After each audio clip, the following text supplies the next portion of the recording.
Hello दोस्तों। और हम आपको आज नई वीडियो के साथ आ गए हैं और हम आपको बताएंगे कि राजा अशोक सम्राट का इतिहास कैसा रहा। सम्राट अशोक ईसा पूर्व 304 से ईसा पूर्व 232 विश्व युद्ध एवं शक्तिशाली भारतीय मौर्य राजवंश के महान सम्राट थे। अशोक बौद्ध धर्म के सबसे प्रतापी राजा थे। सम्राट अशोक का पूरा नाम देवानाम्पिय अशोक था, जो कि राजा प्रियदर्शी देवताओं का प्रिय थे। उनका राजकाल ईसा पूर्व 269 से लेकर 232 प्राचीन भारत में रहा था। मौर्य राजवंश के चक्रवर्ती राजा अशोक सम्राट का राज्य का मौर्य समाज उत्तर में हिंदू कुश तक्षशिला की सीढ़ियों से लेकर दक्षिण में गोदावरी नदी स्वर्णगिरि पहाड़ी के दक्षिण तथा मैसूर तथा पूर्व में बांग्लादेश पाटलिपुत्र से पश्चिम में अफगानिस्तान ईरान बलूचिस्तान तक पहुंच गया था। सम्राट अशोक का साम्राज्य आज का संपूर्ण भारत, पाकिस्तान, अफगानिस्तान, नेपाल, बांग्लादेश, भूटान, म्यांमार के अधिकांश भूभाग पर था। यह विशाल साम्राज्य उस समय तक से आज तक का सबसे बड़ा भारतीय साम्राज्य रहा है।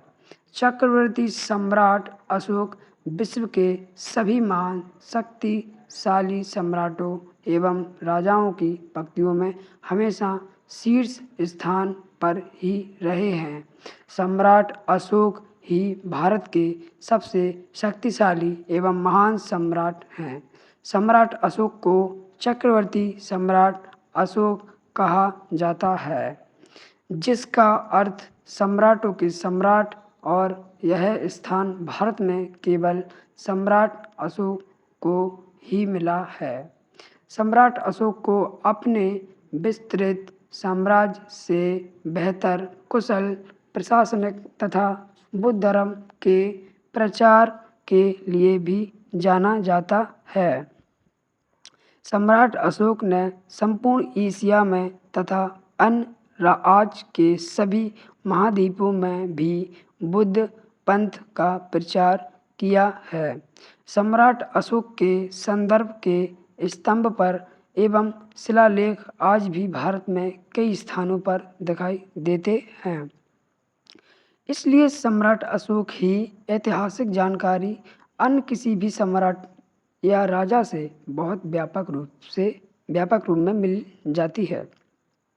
सम्राट अशोक प्रेम, सहिष्णुता, सत्य, अहिंसा एवं सहकारी जीवन प्रणाली के सच्चे समर्थक थे। इसलिए उनका नाम इतिहास में महान परोपकारी सम्राट के रूप में ही दर्ज हो चुका है।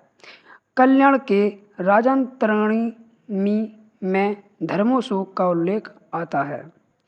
कलिंग युद्ध के 2 वर्ष पहले ही सम्राट अशोक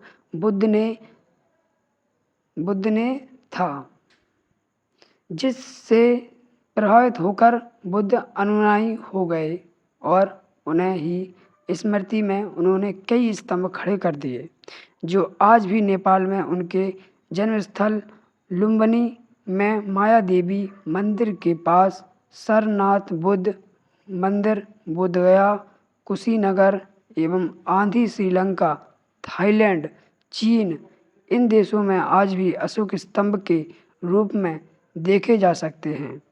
सम्राट अशोक ने बुद्ध धर्म का प्रचार भारत में के अलावा श्रीलंका, अफगानिस्तान, पश्चिम में एशिया, मिस्र तथा यूनान में भी करवाया था। सम्राट अशोक ने अपने पूरे जीवन में एक भी युद्ध नहीं हारे। सम्राट अशोक के ही समय में 23 विश्वविद्यालयों की स्थापना की गई थी, जिसमें तक्षशिला, नालंदा और विक्रमशिला, कांधार आदि विश्वविद्यालय प्रमुख थे। इन्हीं विश्वविद्यालयों में विदेश से कई छात्र शिक्षा पाने भारत आया करते थे। ये विश्वविद्यालय उस समय के उत्कृष्ट विश्वविद्यालय थे। शिलालेख प्रारंभ करने वाला पहला शासक बाद में आरंभ हुआ था। अशोक ने सर्वप्रथम बुद्ध पंथ का सिद्धांत लागू किया, जो आज भी कार्यरत है। सम्राट अशोक ने अपने पुत्र महेंद्र एवं पुत्री संघमित्रा को बुद्ध धर्म के प्रचार के लिए श्रीलंका भेजा और आगे बढ़ गए। इनका प्रारंभिक जीवन। चक्रवर्ती अशोक सम्राट बिंदुसार तथा रानी धर्मा का पुत्र था। लंका की परंपरा में बिंदुसार की 16 पटरानियों और 101 पुत्रों का उल्लेख है। पुत्रों में केवल 3 के नामोल्लेख हैं। वे हैं सुसीम, जो सबसे बड़ा था, अशोक और तिष्ट। तिष्ट अशोक का सहोदर भाई और सबसे छोटा था। एक दिन धर्मा को स्वप्न आया कि उसका बेटा एक बहुत बड़ा सम्राट बनेगा। उसके बाद राजा बिंदुसार ने अपनी